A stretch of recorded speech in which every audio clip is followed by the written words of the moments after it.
Good afternoon, Mind Trippers, and welcome back to another episode, part 2 on love. Thank you so much for joining us. Yes, guys, thank you so much for coming back. We are continuing the conversation today on love. Last week, we kind of focused on what does it look like to love yourself? And this week, we're going to dive deep into relationships. What does love look like in relationships? And again, relationships don't necessarily always mean with a significant other. It could also mean like friendships with your children, what have you. Absolutely. And so this whole month, we're kind of breaking it down. Like Taylor said, relationships can mean different things with different people. So last week, we focused on the relationship with ourselves. And this week, we are going to focus on romantic relationships. And we have more to come for the rest of February.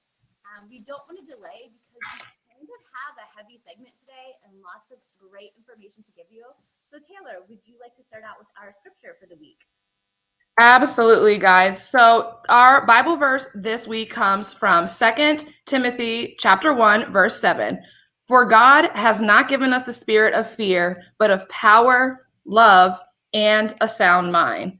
I want to say, Nikki, that we have used or maybe have discussed this Bible verse before when it applies to the shows that we bring. But for love, it truly does apply. Just when you take a step back and think, God has never wanted us to be fearful of anything. He's always wanted us to be trusting and loving one another, to have power in that, to have power in his word, and to love, again, one another with that sound mind, being able to, react in a healthy way within relationships, not be quick to anger or any of those other things that can really break a person down. Absolutely. And so we're going to talk today about what it's like to have a sound mind, what it looks like to love in a healthy way. So yeah, let's just get started with that. And I think this is one of our most exciting topics because as a society as a whole, we are completely obsessed with relationships. Relationships signify one of our core human needs, which is love and connection. Relationships help us hone in on social awareness skills. We have online platforms to meet people. We can meet people in person at events. I mean, there's just thousands and thousands of data, of situations, of things advertisements being thrown in our face on the importance of meeting someone. Absolutely. And I just wanted to briefly pause, Nikki, and kind of share. I'm not sure if there's a feedback on your end with like a noise, because it's very difficult to hear you. Oh, there's like I thought you said something when you talk. And yeah, I think CS Bailey put that in the chat. So I don't know. Sorry, guys, if there's some feedback going on. Okay, yeah, I hear like a little ringing noise. I just wanted to make sure. Oh, it stopped. Okay. So in order to have a better show for you guys, I think Nikki and I are going to go back and forth with muting ourselves just to ensure that you can hear our content today, and everything that we have to deliver for you. But yes, just to piggyback on what Nikki said, the way love and relationships looks today is so much different than maybe 20, 30, even 40 or 50 years ago. One thing that you just shared, Nikki, is a lot of people are meeting each other online nowadays. Meeting each other in non-traditional ways, having non-traditional relationships. So there's so many different things that can come out of something like that. Absolutely. And over time, it has gotten more complicated. So like you mentioned, Taylor, in the past, even long before 50 years ago, most of us lived on farms and we had arranged marriages. Right? And marriages were arranged for the sake of growing our family and for our survival and for us to thrive. Now, fast forward to the present day, and relationships are based off the individual needs and wants of each person. That's a lot. That creates a lot of complication because most people don't necessarily know what they even want or like. And so now marriages are not met as a means to thrive and survive, but as a very personalized experience. And so when you start to get all that personalization in, things can get very, very messy. And statistically, I can't talk today. We are not very good at relationships, which is why almost 50% of all marriages end in divorce now. That is a crazy statistic. And it kind of might make people want to stay away from love. But when we look at it, 50% of marriages fail, like you just shared, Nikki, that also means 50% of relationships succeed. So it's kind of important to kind of reframe that and take a look at how can I make this marriage or relationship succeed with my significant other. What's also very cool, guys, that Nikki just mentioned is a lot of times we don't even know what does make us light up and what makes us happy. So before we kind of move into trying to make somebody else happy, you may want to take a step back briefly and discover for yourself some of the things that we talked about in last week's show, but just really exploring what are my interests. And maybe once you have that solidified and down pat, you can bond with somebody else. I want to say, as I was looking up statistics last week, that there is that saying that opposites attract, which is true. Opposites do attract. But when you kind of look at relationships, it's normally the people that are a lot like each other that can last or make a relationship last. And also another crazy fact is, I meant to share this with you, Nikki, but I found that after we talked today, is that a lot of people who are in relationships have similar DNA. And that doesn't mean like you're related to them or anything like that, but similar in terms of what you look like, your upbringing, your interests, things like that. It's pretty cool. Yeah, and with that saying, opposites attract, that doesn't mean they stay together. So, so with that, and related back to our quote today, with 2 Timothy, what are some behaviors related around having a sound mind and not having a sound mind in a relationship? I'm sorry, can you repeat that, Nikki? That noise interference, I can't really hear you. Taylor, if you want to pick up around what it is like to have a sound behavior and unsound, and let me play around with my mic and see if I can fix the issue. Okay. So yes, like Nikki was sharing, what does a sound mind look like in a relationship? We did, before we transferred over to leadership coaching, we did focus a little bit on relationship coaching. And a lot of times people would come to us with this mindset of anger, jealousy, pointing the finger at someone else, just blaming others and not being able to hold themselves accountable. So what I just shared with you guys right there is literally the opposite definition of a sound mind in a relationship. When you are entering into a relationship with a spouse, with a friend, with your child, a sound mind looks like having the ability to take a step back and learn how to effectively communicate with that person. If you're kind of feeling upset or angered by something, how can you convey that to the person in front of you that you love without hurting their feelings and still conveying that level of respect for them? All right, I'm going to do one more test. How do I sound now? Good, actually. Oh, fantastic. Okay, sorry guys. And thank you for the feedback. When we do the show separately, Taylor and I have no way of testing our mics beforehand. So I'm glad it's so much better now. Okay, cool. So like you had said, and I was only partially listening, to be honest, because I was trying to fix my mic. But yeah, having that sound mind. So Taylor was describing some of the behaviors of being emotionally regulated, of checking yourself. And like we say in every show, we're not going to be able to have sound behaviors if we don't do that inner work and understand what triggers us and understand that we can't control other people's responses or behaviors, and that's okay. And having that confidence and that ability to understand our own inner workings and how that shows up in a relationship. Mm-hmm. So, Nikki, I don't know if you wanted to share. I know I shared a couple examples of what a sound mind does not look like. So we often on this show like to talk about topics that people might miss or not uncover. We want to uncover some of those things for you. So, Nikki, I wanted to throw you under the bus. Well, not under the bus, in the spotlight. Woo, in the spotlight. What are some other examples that people might not be familiar with that wouldn't be of a sound mind in a relationship? You said would not be of a sound mind? Would not be. Yeah, I think, and again, I was partially listening to your examples as I was fixing my mic, but not having a sound mind is, I think one of the biggest things is when we have insecurities, but there's no evidence to support why we're questioning our partner. If it's, let's say, for example, because we hear this a lot in different situations in our lives with people who talk to us. If someone's partner says, oh, like I was talking to this lady at work today, if your first thought is something like, I wonder if she was attractive, what were they talking about? And you kind of run through this list, that definitely comes from a place of insecurity, not of a sound, healthy place. Even if you don't act on it, if those are the first thoughts your brain has, there's probably some work that can be done to help you grow. I'm so excited that you mentioned that, to check your thoughts. Just to throw in a skill for you guys, something that we really love to use and a skill that we love to share with our clients is something called thoughts on trial. Thoughts on trial. So you want to take that thought that's really stuck in your head, such as maybe I'm not deserving of this love.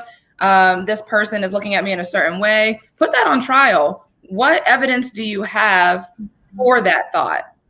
And then conversely, on the opposite end of that, what evidence do I have that goes against that? And oftentimes when you sit back and check yourself, when you're having those thoughts that spiral out of control, you can actually center yourself and realize, wow, I was bringing on too much anxiety and worry because that thought isn't even true. And yeah, and so I think another example of an unsound mind is when we feel the need to react or say something quickly. Now, this excludes situations that require immediate attention or if there's issues around safety, right? So I feel like that we don't need to say that. But if you're having those negative thoughts and you put thoughts on trial and you still feel like you want to address it, that's fine. One behavior of having a sound mind is waiting 24 hours before you address it, making sure you run through all of your thoughts and feelings, because as we know, feelings cycle through us a lot, and that's normal. But waiting until you go through the cycle of feelings, and like you said, Taylor, even if you don't have any evidence to present, you're still feeling that way for a reason, and maybe you don't know why. So saying that, being like, hey, Taylor, let's pretend we're partners. Taylor, you said this, and I instantly got feelings of jealousy, and you've never given me a reason, but I got some insecure and some jealousy and just some stuff I don't like, and I don't know why. And when you present it that way versus who you talking to, well, what'd you say? Blah, blah, blah, blah. Or if you do any kind of social media stalking, those are two very different approaches to the same issue. And it definitely can help guide you whether you're having a sound reaction or an unsound reaction. You know what? I think you said having a 24-hour waiting period. So that's definitely what the skill is. But let's be real. Let's be 100% honest, because we're about bringing that realness to you guys. How difficult is it to wait 24 hours, especially if you are having those feelings of jealousy or anger? Oftentimes you want to just pick up your phone and text that person right away. Like, what are you doing? Who is this person? Why are you out? Where were you? But when we react immediately, I feel like society makes us feel like instant gratification. We need to react right now, change things. But when we react right away, it oftentimes is going to be outside of a sound mind, and it's going to have detrimental impacts on your relationship. Real briefly, I wanted to shout out Ariel Brinson. I see that she's watching this show today. Lovely lady. I've been doing trauma events with her in Florida, and I'm so glad to see that she found She Is Still Dope Network in this TV show, and I hope you enjoy it today. If you have any questions on anything that Nikki or I talk about, just drop it in the comments, any of the viewers today, and we will talk to that for you. Yes, Ariel, and we will be talking about how trauma plays an effect in our relationships a little bit later in the show, so try to stay tuned in if you can. Yeah, and if you guys are struggling to wait that 24 hours, I know that's something a skill I would say I've even recently mastered in my life, despite all of these years of education and being in the field. So, if you feel the need to really get it out and talk it out, because especially as women, I think that's what we like to do, call on that trusted support system in your life, whether it's a mother, a sister, your best friend, and get all of that garbage out then, and that venting and the crazy train cycle, get it out with them and still wait that 24 hours before you address it with the person you're having the problem with. I mean, that is just so critical. Absolutely. I think that is important. And sometimes if it is difficult for you guys to, wait that 24 hours, just write it down.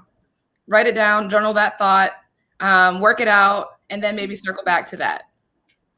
Yeah, so we kind of talked about, okay, we can have examples of a sound mind and what a sound mind is not. And I think everyone probably you guys can all give your own examples, and we kind of know what that looks like. But, as Taylor and I always do, we like to dig deep. And so, Taylor, what factors do you feel contribute to someone's ability to love?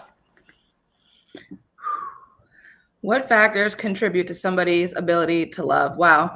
When I think about myself, I would say the ability to be reflective, the ability to understand that not everything has a meaning, or not everything is personal, if you will. Just also being able to love and understand yourself is really going to contribute to being able to love and understand somebody else that you are in front of. I know that it's difficult.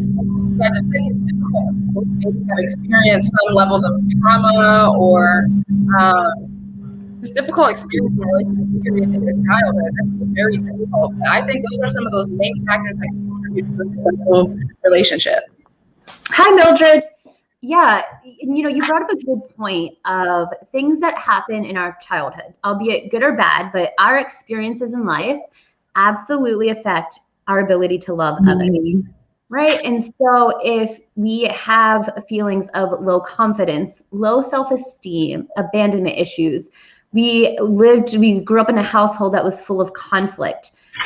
Even if you're aware of that, even if you don't want that to happen in your current relationship, there's little subtle ways those things will absolutely show up.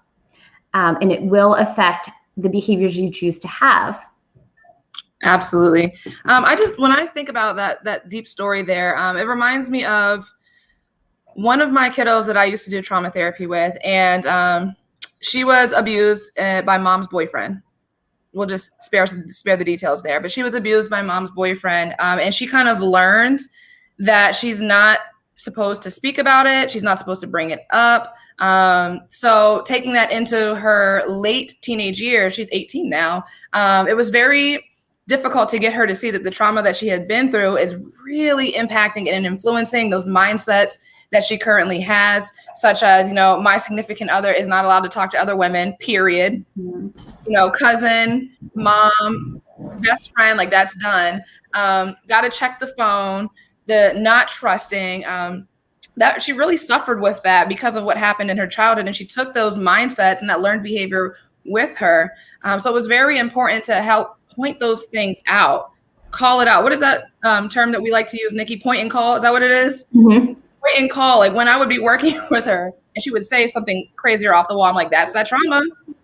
That's that trauma. And you got to call it out and bring it up to the light so that you're able to, behave better in a relationship or be of that sound mind. Yeah. And even if you didn't experience anything that is as traumatic as that, right? A really bad breakup can be a traumatic event. Yes. Watching your parents divorce can be a traumatic event. Anything like that can be considered traumatic depending on how your brain processed that information. Mm-hmm. And so even if it's not something that we would quote unquote consider trauma, it can still affect you. For example, it's like you had said, Taylor, a mindset example would be, let's say your partner has been really busy this whole week. And I know I can relate to that because Taylor and I have been pulling like 12-hour days for the past 14 days. Amen. So, there's two mindsets you can approach that with. Let's say we don't have the time to spend with our significant others for this time frame, and we know it's temporary. The sound mind mindset would be like, okay, this is a 2-week period or a 1-month period or even a 9-month period out of the rest of our lives. We'll get through it. We'll do the best we can to make each day as good as what we can. That comes from a place of security, of a sound mind. Or you have the other mindset of, why haven't you been spending time with me in 2 weeks? Our time is limited. You never know, and that place of scarcity, or possible fear of abandonment, that kind of comes to a place of you don't know how long that relationship is going to last. And you feel the need to, I don't want to say cling, because cling isn't always a bad thing, but really grasp on to each moment. Mm-hmm. And there's a difference between appreciating each moment and then forcing it or trying to control it or grasp onto it. And so those are two different examples of the mindsets that naturally show up for us that we don't think about. When something happens, we just have an automatic thought. When we haven't seen our partner in 2 weeks, because we've been really busy working, you're either going to be very calm about it and patient, and it's not going to be that big a deal, even if it's a little unpleasant, or you're going to be a little angry and frustrated, maybe not even know why, or be a little resentful to them. Nikki, I'm so happy. I'm so happy that you pointed out abandonment. I think that abandonment is a really big piece of fear that pops up in people's relationships. Again, sometimes that could come from your childhood, but it also could come from multiple back-to-back tumultuous relationships where, you know, that communication with your partner wasn't clear, or maybe they did something to make it them not trustworthy. So you bring up a very great point when you say that. And I do believe, while we're on the thought process of thoughts, you do strongly have to check your thoughts, guys. You almost have to pull them out of the sky. Like, as soon as you notice something negative, you kind of have to pull it back down to earth and say, okay, acknowledge. I always say acknowledgement is the first step. Acknowledge this thought right now. Be mindful. What's happening for you? What is this thought? What is the feeling that comes with it? What are my behaviors because I believe this? And maybe you can, you know, just check it in the moment, and that could stop or put a stop to those feelings of abandonment that may pop up in relationships. The reason why, guys, this is so important, and this is a statistic, the statistic I'm getting ready to give you is kind of depressing. It's mind-boggling, but it comes from a nationwide, very, very sound study. And, you know, with Taylor and I being researchers in the field of psychology, we are very careful in how we look at data, how we analyze it, how the tests were formed. So in a nationwide survey of people in current relationships, 60% of people were considered to be in unhealthy or toxic relationships. Wow. 60%. And what we think about, I think when we hear the word toxicity, we think verbal abuse, emotional abuse, physical or sexual abuse. That is, yes, that is obviously toxic, but that's not the only form of unhealthiness or toxicity. Frequent fighting is unhealthiness. Feelings of insecurity or not trusting your partner is unhealthy. And so this survey of couples looked at communication skills, they looked at levels of empathy, and looked at frequency of fighting and the duration of the fights. So there's a lot of different variables that they kind of broke down to define what was healthy versus unhealthy. And so over half of the couples we look at are not in a healthy relationship and probably haven't been for the majority of their relationship. That is a problem. We are not good at pointing and calling things out in ourselves. We are very good at blaming others and blaming our partners and what they don't do good enough without looking at how we contributed to that current situation. I think that statistic is huge, Nikki, and thanks for sharing that with everyone. 60% of relationships are unhealthy in some way, shape, or form. When I think about why that is, people are gonna be like, no, Taylor, no. I think it all has to do with media. Whether it's social media or the shows we watch on Netflix or whatever, you just see series after series, unhealthy relationships, people treating each other in a harsh way, or just not trusting, or bringing about those questions in relationships. So I can understand how 60% of relationships have those pieces to it. Like you said, the arguing, maybe the belittling, putting people down. It doesn't always have to be abuse, but the abuse piece, you know, does contribute to that toxicity in that relationship. Yeah, and like we had mentioned at the beginning of the show, you know, we used to get in marriages out of necessity, out of need, and we had much, much less choice. Not only do we have choices in partners, we have choices in the kinds of relationships we have. Right? There are very non-traditional relationships out there. And so we just have this whole plethora and myriad of different options available to us. But then in our education, in our schooling, in our society, we don't talk about how we as individuals find purpose, what happiness looks like, how to work through anger management. Like, that's not taught in school, but we'll take pre-calc. So I'm not saying pre-calc's not important, but I know I would have benefited more from learning about myself and how to communicate properly, and learning about the psychology piece of myself. This is math that, as a business owner and a PhD, I never use, right? I have programs to do that for me now. And so, you know, we were given with the boost of technology, like you said, Taylor, with all this media, all of this stimuli, and then no way for us to process through it unless you hire a professional to help you through it. right? And so it gets us in this position. So with that depressing fact, Taylor, then what are some ways that we can give and receive love, and what does that look like? Or what are some effective ways to show love? Ooh, this is my jam. I love to answer this question. Wow, I think the easiest way for me to share this with all of you listening is through the 5 love languages. The 5 love languages. If those of you who are watching, drop a comment. Have you heard of the 5 love languages? What do you know about that? Where have you heard about it? But the 5 love languages are just a beautiful way to learn how your significant other receives love from you. And it's a beautiful way for them to understand how you receive love from them. So I'd like to go over those 5 love languages briefly, Nikki, if you wanted to split them since it's a lot to talk about. Can I do a time out? Hang on, sorry. We saw a question from Mildred, a comment, and I want to address that before we go into the 5 love languages. Let's do it. Mildred said, is that good as you were getting to know someone or after you have been in a relationship with someone for a while? I do not remember what we were talking about at 2:23. Can you give us a more detailed question as to what would be a good time to ask said question that I don't remember us talking about? I love that you guys are interactive today. This topic is something that I feel like many people like to avoid, not because they want to avoid it, but they just don't know how to talk about it or where to learn about love and relationships. So drop all the questions for us today. Yes, please. And while we wait for Mildred to type that, just to recap or think back over of one of the reasons, and I don't want to go into this too much because we have a lot to talk about today, but one of the reasons, even I think when Taylor and I dig deep with people, they almost know they're in an unhealthy relationship. You know, they have that gut feeling, but we as people are so scared to let go. Okay, we are so scared to let go.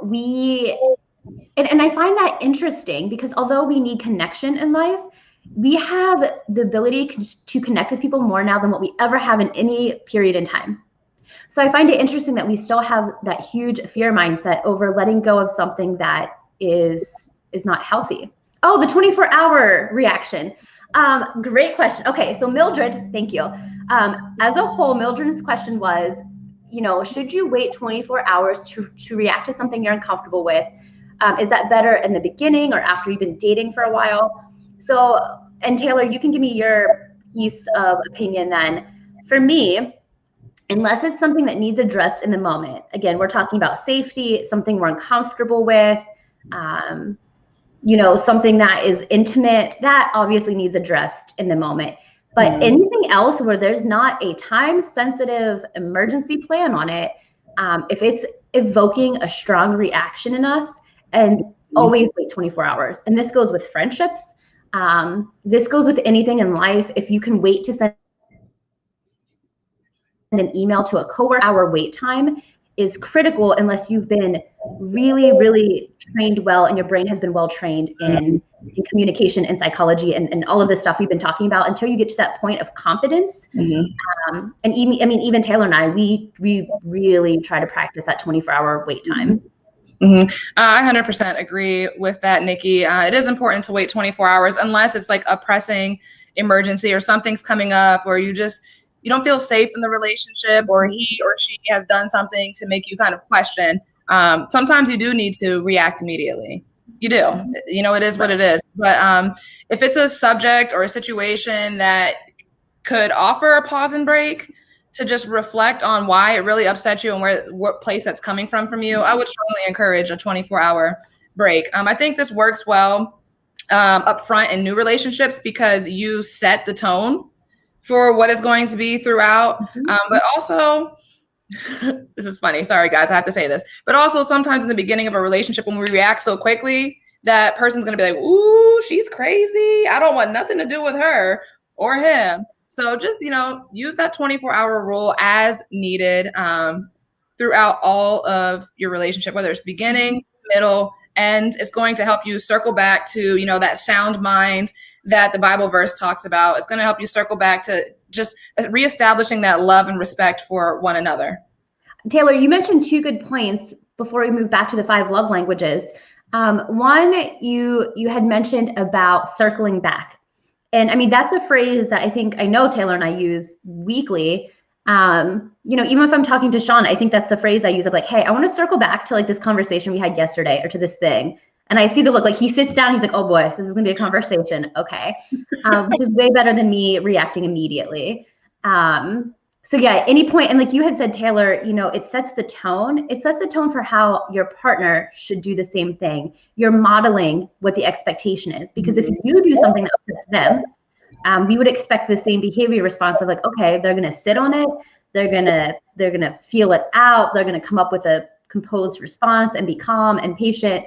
When all those like high emotions are gone, it's much easier to listen to someone else. So you're also setting a good example. So yeah, I would say first date, or you've been married for 20 years, it is a great, great skill to use. Oh, speaking of marriage, I just had to drop the statistic in while we're in here. Did you guys know that the average couple gets married after being together for 4.9 years? I thought that was pretty interesting because I was under the impression, that marriages happen pretty quick. I know Tommy and I got married literally the day after 5 years being together. But my mom and my dad, they met each other and literally, I swear, right hand up, they got married 17 days later.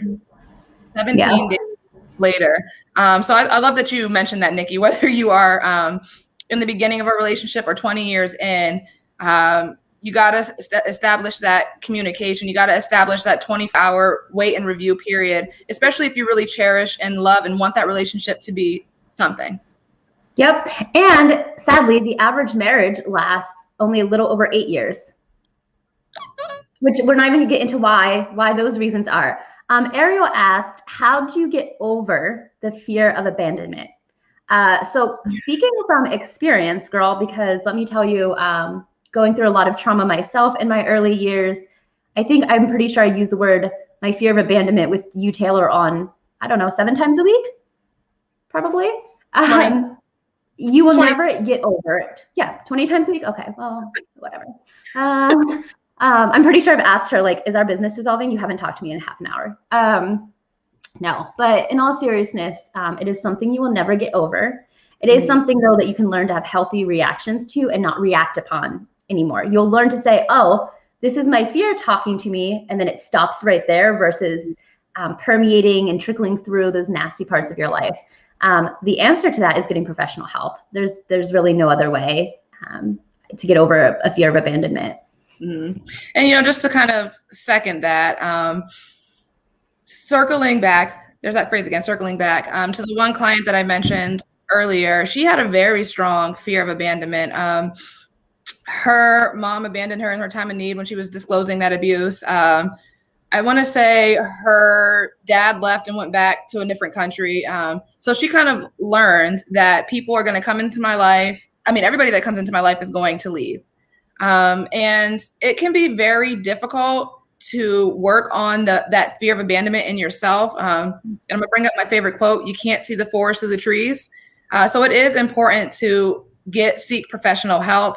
If you're not in the space or you don't have access to professional help, just journaling or notating your thoughts and like pointing out, okay, today I felt abandonment, and right underneath why you felt abandonment, just so you're highlighting common themes and noticing that in yourself. Or if you have a trusted loved one or somebody who knows your story that you feel comfortable sharing that with, maybe they can help put some things in perspective for you as well. Absolutely. So to circle back to something that we started a little bit ago, how can we understand love? How can we give and show it? And we had mentioned the 5 love languages. So, ooh, I want to raise my hand for this. Yes, please, Taylor. What are the 5 love languages? So you can circle abandonment into this as well, because abandonment is all about, not feeling loved, wanted, accepted, insert that emotion there. The 5 love languages, if you can open up and is share that with your friend or your spouse or whoever. It can really help alleviate that intense feeling of abandonment. And let me go ahead and dive in. Wait no more. The 5 love languages are words of affirmation, physical touch, receiving gifts, quality time, and acts of service. I know I saw somebody in the comments state that they have the book. Guys, there is a book. If you are interested in learning the ins and outs of the 5 love languages, I'm sure you can find it on Amazon. It'll be helpful for you in all relationships that you're in. But Nikki, should we jump in and define what each one is? I think before we do that, so right before we define what each one, I think the important thing to note is that a common misconception when we talk with people about love languages is, well, this is how I receive love, and then they get stuck there. It's a stuck point. But what we have to remember is how we receive love and how we like to receive it is different than how we give it. And your partner also has the same thing. So you may be doing something for your partner and you're like, wow, they don't seem to appreciate it because they like to give and receive love differently. Right. So just remember that, if you're thinking, if there's 2 people in a relationship, let's say, and each person gives and receives differently, those are 4 possible different kinds of love languages that are interacting with each other. So it's very important to really break this down and understand how those things impact one another. So yeah, Taylor, let's go back and forth and break down and define what each one is and give some examples. Yay. Okay. So I'm going to start with one of the love languages that I identify with because it's going to be easy for me to explain it in that way to you guys. I really identify with acts of service. Acts of service just means somebody is literally taking something off your plate that you don't have to do. So as a busy lady, working on dissertation and business and consulting for other agencies, when I come home, sometimes I just like to have the dishes done and dinner already made. And a lot of times when I have a busy 11-hour days, my husband does that. So when I come home and the house is clean, he took the dog out, he put him for a walk, whatever, that's one less thing I have to do. And I know he's showing me that he loves me in that way. I want to say another one, and that is his love language. His love language is gifts. This man, I buy him watches for his birthday, for any holiday, loves it. Order him random shoes, cars. He's so, what do I call him, Nick? He's so bougie. I don't know where he got that from, but he really loves materialistic things, which works because I like giving gifts. So that's his love language, and he can tell that I love him through giving him things. Absolutely. And so, so my 2 love languages, how I like to receive love, which is different than how I give love. How I like to receive love is through quality time and physical touch. So quality time, meaning if I spend 5 hours with you, but we were binge watching Netflix or we're each playing on our phones, I consider that 0 amount of time spent together. And I'm probably just going to be annoyed for whatever reason by the end of that interaction together. You're going to want to circle back tomorrow, right? We're probably going to circle back to that tomorrow. Yes. But if I spend an hour with my partner and, we took the dog for a walk, which we do every night. And during that 45-minute walk, we talked about our day and important things, or we talk about random things we see or our values. Like we get into some really odd conversations on our walks. That 1 hour together is going to be far more significant to me than 5 hours of doing nothing. And so I prefer shorter amounts of time that are more impactful versus long periods of time that are just meaningless. So that's what that quality time is for me and how I define it. And then physical touch is how I like to receive love. So I care less about if the dishes are done because I tend to have this neurotic way of keeping my house clean all the time anyway. So it's probably going to be a part of my day at some way, shape, or form. But physical touch, whether it's a hug, a kiss on the forehead, you come up and put your arms around me while I'm cooking or doing those dishes, that to me lets me know you love me and you're thinking about me over gifts or doing the dishes. So I like the physical touch and the quality time. And the 5th and final one is words of affirmation. And this is literally just what it sounds like: positive, uplifting words to your significant other or friend or what have you. Insert relationship here. Wow, you really look nice today. Or score, you passed that test. I know you've been working so hard. Love your hair. Who did it? Just giving out those words of affirmation, positive, uplifting, pointing things out. That's another way that some people feel loved. Now, let's circle back to, can we retitle this show to Circle Back? I'm sorry. Instead of roses are red, roses are blue, let's just do Circle Back. So if you are struggling with abandonment and you're in a relationship and you don't feel loved by that person, perhaps, there's so many different reasons why, but perhaps one of the reasons is you really receive love as that quality time or that physical touch. But this person is always out with his friends or always working. And when he comes home, it's a quick kiss on the forehead, see you later type of thing. Maybe that can invoke those feelings of abandonment for you because you're not getting love the way you need, the way you desperately need. And that's why it's important to sit down. I wonder if we can provide a link for you guys, but to sit down and take this 5 love languages quiz with your significant other, just to learn one another and learn how they show love to you and how you receive it and vice versa.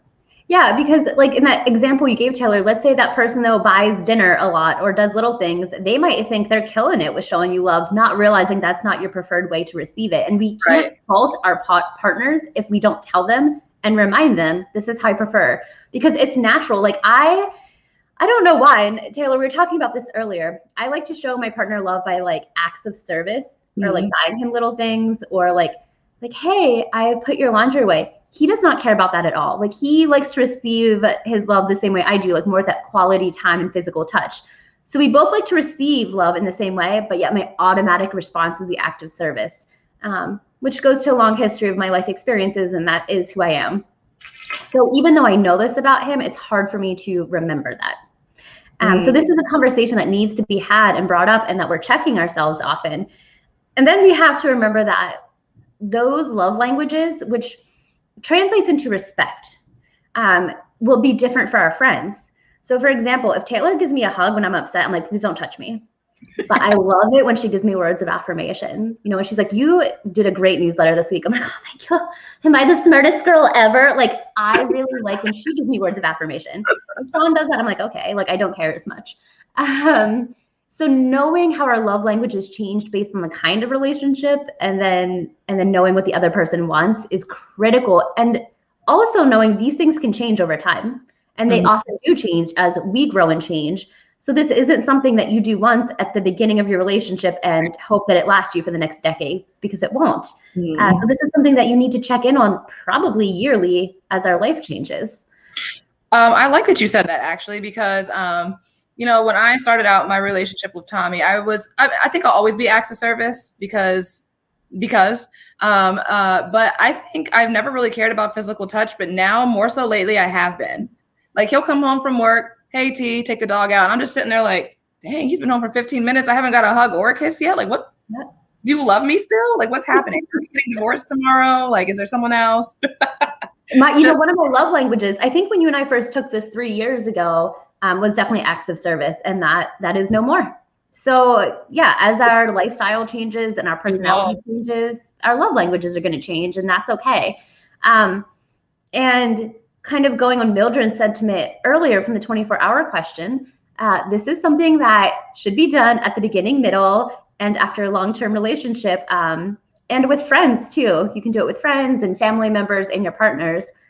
This is a great activity to do at any point in time and to continually do it. I would have to agree with that. I think I saw in the comments below, there is the link for the 5 love languages quiz. Please take that, guys. We are 100% interested in what your love language is. I'm going to drop our email really quick because I want you to send that to us. And that's info@visiondrivencoaching.com. Send us your email. What are your love languages? Give us some examples like, wow, this actually does resonate with me. So yes, we want to know that. We want to get you guys involved with this process because love, not only loving yourself, but loving other people is big. Absolutely. I mean, being in love and feeling respected, being in a healthy relationship, because remember, only 40% of us are in healthy relationships. The other 60% are not. Being in a healthy relationship reduces cortisol levels, which means your stress hormone, reduces physical symptoms of pain, literally will make make painful things, whether you broke your arm, you're giving birth, you have chronic pain, we're not notify those neurons that you're having as much pain. It increases your confidence and just has an overall positive effect on your personality. So the reason it is important for us to have healthy relationships, and that an okay or average relationship, or, you know, I hate this whole like, well, at least he's not cheating or he's not abusive. I'm like, that's not a good enough reason. That's not healthy. That's just like neutral. Neutral is not good enough. The reason it is important to have a high quality relationship is because it does impact other areas of your life 100%. I would be doing you guys a disservice if I did not bring up this Bible verse. It just came to me to speak it to you guys, since we are talking about what love is. And those of you who read the Bible are very familiar with the verse I'm going to throw out to you guys. And that is 1 Corinthians chapter 13, verses 4 through 5. Love is patient. Love is kind. It does not envy. It does not boast. It is not proud.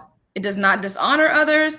It is not self-seeking. It is not easily angered, and it keeps no record of wrongdoing.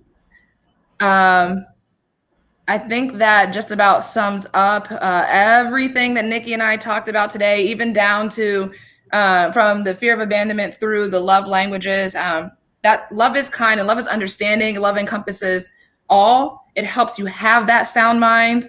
It helps you have power over yourself and being able to control those type of things.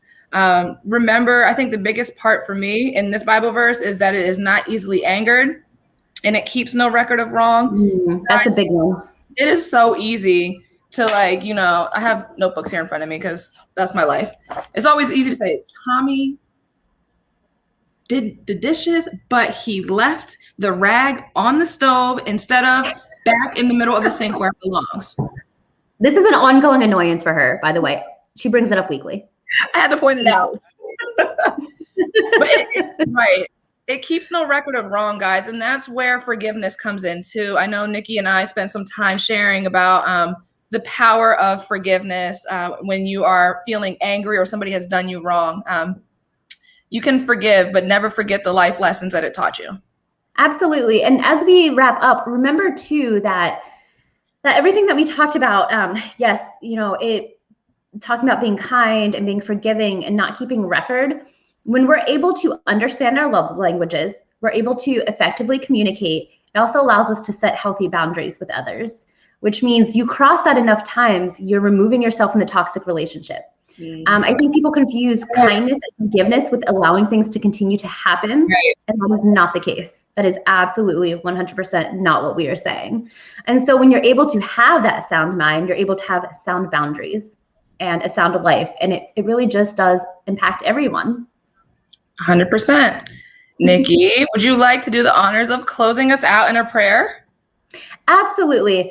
So we'll end with a prayer. Before we do, don't forget to check us out on our website at visiondrivencoaching.com. And follow us on all social media platforms. Instagram is going to be BKLLC19, and Facebook is going to be Bryant Katsaounis Life Coaching. Again, Nikki's shouted out our website, and remember, we do newsletters that tend to follow our show topics. So if you'd like to learn more or receive additional tips on how to do the skills we're talking about, you want to subscribe to our newsletter because we get juicy in there. Yes, and 2 things with the subscribing to newsletters. Be very careful when you type in your email that you're typing it incorrectly. So we get a lot of notifications of people typing their emails in wrong. And then 2, if you have subscribed and you're not seeing our newsletters, we send them out about once a week. Check your spam box and change the settings in your email to let it know that Bryant Katsaounis is not trying to spam you. Amen. All right. With that being said, let's close in prayer. Dear Lord, please help give us the strength and the bravery to look inward, to notice our own issues and concerns that life has given us so that we can overcome. Help us to not envy our love and to find forgiveness in others, and help us to learn to show love in the way that it needs to be shown. Help us to give love to everyone and to have everyone feel the love that we are giving to them, and that so they can receive it wholly and fully. Dear Lord, please continue to help us grow and to give us strength in doing this, because this journey is not easy. And thank you for everything that you are currently doing to help us see the way to show and give love. Amen. Nikki, that was beautiful. I loved it. Oh no, she froze. Oh, she didn't. There, she's unfroze. I loved it. That was beautiful. So, Thanks guys, for the words of affirmation. yeah, as always, thank you so much for tuning in to MINDTRIP, where we explore the connections between mindsets and mental health. Next week, we're going to continue with the Do You Love Me? I love me. Do you love you? And the topic's going to be community. How can we show love in the community? All right, guys. We'll see you next week at 2 p.m. Thank you so much for following our show, and have a great week. Thank you.